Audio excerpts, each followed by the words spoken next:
बिस्मिल्लाहिर्रहमानिर्रहीम वस्सलातु वस्सलामु अला रसूलिल्लाह व अला आलिहि व सहबिहि अजमाइन। मुअज़्ज़ज़ नाज़रीन व सामीईन इकराम, अस्सलामु अलैकुम व रहमतुल्लाहि व बरकातुहू। अल्हम्दुलिल्लाह, आज से हम एक नई सीरीज़ बनाम सैयदना अबू तालिब रज़ियल्लाहु ताला अन्हु का आगाज़ कर रहे हैं। इंशाअल्लाहुल अज़ीज़ इस सीरीज़ में सैयदुल बतहा मुतवल्ली काबा सरदार कुरैश मुहाफ़िज़ रसूल अम्मे मुस्तफ़ा व पिदर मुर्तज़ा सैयदना अबू तालिब रज़ियल्लाहु ताला अन्हु के अहवाल व आसार और मुनाक़िब का मुबारक व पुरकैफ़ तज़किरा करेंगे। और ये सिर्फ़ और सिर्फ़ सैयदना अबू तालिब की बारगाह अक़दस में इस बंदे नाचीज़ का अदना सा नजराना अक़ीदत है। ना तो किसी से मेरा कोई सवाल है और ना ही किसी को मेरा जवाब है। ये तो ख़ालिसतन उनसे मेरी मोहब्बत व अक़ीदत का इज़हार है। उनकी सीरत इसलिए लिखी है मैंने या नबी, उनकी सीरत इसलिए लिखी है मैंने या नबी, इसके सदक़े हश्र में हासिल हो रहमत आपकी। इस बंदा ने सैयदना अबू तालिब पर एक किताब भी तहरीर की है जिसका नाम सैयदना अबू तालिब रज़ियल्लाहु ताला अन्हु है। इस बाबरकत किताब का लिंक भी डिस्क्रिप्शन में मौजूद है। अगर दो को शौक़ की दौलत मैसर हो तो लिंक ओपन करके किताब का ज़रूर मुताला करें और हो सके तो इस बंदा नाचीज़ को अपनी दुआओं से भी नवाजें। नबी अकरम सल्लल्लाहु अलैहि वसल्लम के जुमला आबा व अजदाद और उम्महात मुबारका हज़रत आदम अलैहिस्सलाम और हज़रत हव्वा तक तमाम के तमाम मुस्लिम व मोमिन हैं।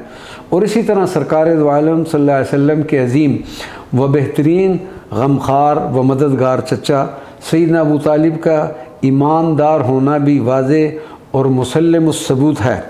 सैयदना अबू तालिब का मंजूम व मंसूर कलाम जो सीरत इब्न इसहाक़, सीरत इब्न हिशाम और तारीख़ तबरी के अलावा दूसरी मुस्तनद कुतुब में मौजूद है, वो कलाम आप रज़ियल्लाहु ताला अन्हु के ईमान पर शानदार सनद का दर्जा रखता है। अज़ीम आशिक़ रसूल हज़ूरी बुज़ुर्ग वली कामिल इमाम अहल सुन्नत हज़रत हाफ़िज़ जलालुद्दीन अस्सयूती अपनी मशहूर ज़माना किताब अल-ख़साइसुल कुबरा में सैयदना अबू तालिब के बारे में फ़रमाते हैं कि आप यकीनन मुवाहिद मोमिन और अपने अदीम भतीजे जनाब मुहम्मदुर रसूलुल्लाह सल्लल्लाहु अलैहि वसल्लम पर ईमान कामिल रखने वाले थे। क्या ग़ैबदान नबी ये न जानते थे कि सैयदना अबू तालिब ईमान की दौलत से सरशार हैं? यकीनन आप सल्लल्लाहु अलैहि वसल्लम इस बात पर मुत्तले थे कि मेरे चचा साहिब ईमान शख्सियत हैं और आप सल्लल्लाहु अलैहि वसल्लम की उनके साथ इतनी तवील रफ़ाक़त भी सिर्फ़ और सिर्फ ईमान ही की बुनियाद पर थी, ना कि तभी मोहब्बत पर। क्योंकि अगर दीन में इख्तिलाफ़ हो तो तभी मोहब्बत भी ख़त्म हो जाती है। सरकार दो आलम सल्लल्लाहु अलैहि वसल्लम पर गहरा साया करने वाले मुबारक और मजबूत दरख्त सैयदना अबू तालिब नबूवत के 10वें साल जब माइल बख़ज़ा हुए तो उस वक्त भी आप रज़ियल्लाहु ताला अन्हु को जो फ़िक्र थी वो सिर्फ़ और सिर्फ अल्लाह के रसूल सल्लल्लाहु अलैहि वसल्लम की, और जो हसरत थी वो ये कि काश मेरी ज़िंदगी कुछ और तवील हो जाती तो अल्लाह तबारक व तआला के हबीब करीम सल्लल्लाहु अलैहि वसल्लम के कुछ काम आ सकता। लेकिन वो मजबूत व अज़ीम हिसार जिसको पूरा अरब भी जुम्बश न दे सका था, वो मालिकुल मुल्क की आवाज़ पर लब्बैक कहते हुए इस दुनिया फ़ानी को अलविदा कह गया। इन्ना लिल्लाहि व इन्ना इलैहि राजिऊन। मकाम गौर व फ़िक्र है कि हुज़ूर सैयद आलम सल्लल्लाहु अलैहि वसल्लम अगर हज़रत उमर फ़ारूक के लिए दुआ फ़रमाएँ तो वो ईमान ले आएँ, और जब 42 बरस तक खिदमत करने वाले अपने अज़ीज़ चचा के लिए दुआ फ़रमाएँ तो क्या बारी ताला उनकी दुआ को रद्द फ़रमाएगा? बस सिर्फ़ इतनी सी बात है अगर समझ आ जाए।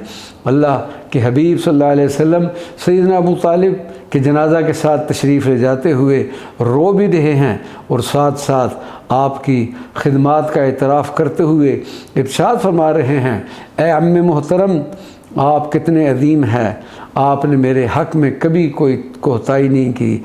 अल्लाह तबारक व तआला आपको बेहतरीन बदला अता फ़रमाए। सैयदना अबू तालिब का जनाजा मुबारक नमाज जनाजा इसलिए अदा नहीं की गई क्योंकि उस वक़्त तक नमाज जनाजा मशरू न थी। اسی طرح ام المؤمنین سیدہ خدیجۃ الکبریٰ کی نماز جنازہ ادا نہیں ہوئی تھی۔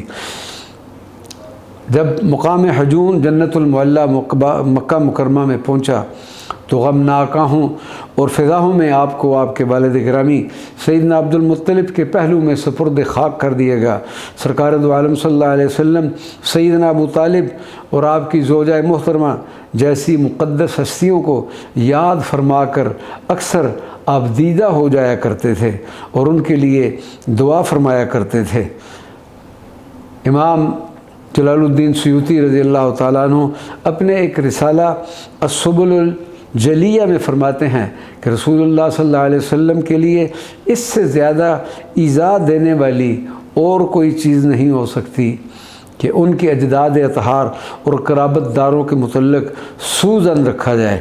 اسی طرح حضرت سیدنا ابو طالب کے بارے میں نازیبا و نامناسب کلمات کا استعمال کرنا اذیت سرکار دو عالم صلی اللہ علیہ وسلم کا سبب بنتا ہے، کیونکہ آپ کو معلوم نہیں کہ سرکار دو عالم صلی اللہ علیہ وسلم کو کس درجہ اپنے چچا سیدنا ابو طالب سے عقیدت و محبت تھی، اور ان کی شفقتوں، احسانات اور اکرامات کو جب یاد فرماتے تو آپ صلی اللہ علیہ وسلم کی چشمان مبارکہ سے آنسو روا ہو جاتے تھے۔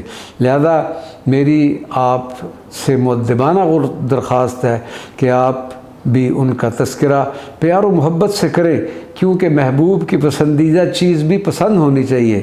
اور بالفرض اگر آپ کو یہ باتیں سمجھنا ہے تو خاموشی سب سے بہتر ہے۔ کسی بات کا سمجھ نہ آنا اور بات ہے، لیکن اس کا انکار کرنا اور بات ہے۔ اور پھر روز محشر کسی امتی سے بھی سیدنا ابو طالب کے بارے میں کوئی سوال نہیں کیا جائے گا۔ یہ مقام غور و فکر ہے۔ انشاءاللہ العزیز اگلی قصے ہم ترتیب وار آپ کے احوال بیان کرنا شروع کریں گے۔ وما علینا الا البلاغ المبین۔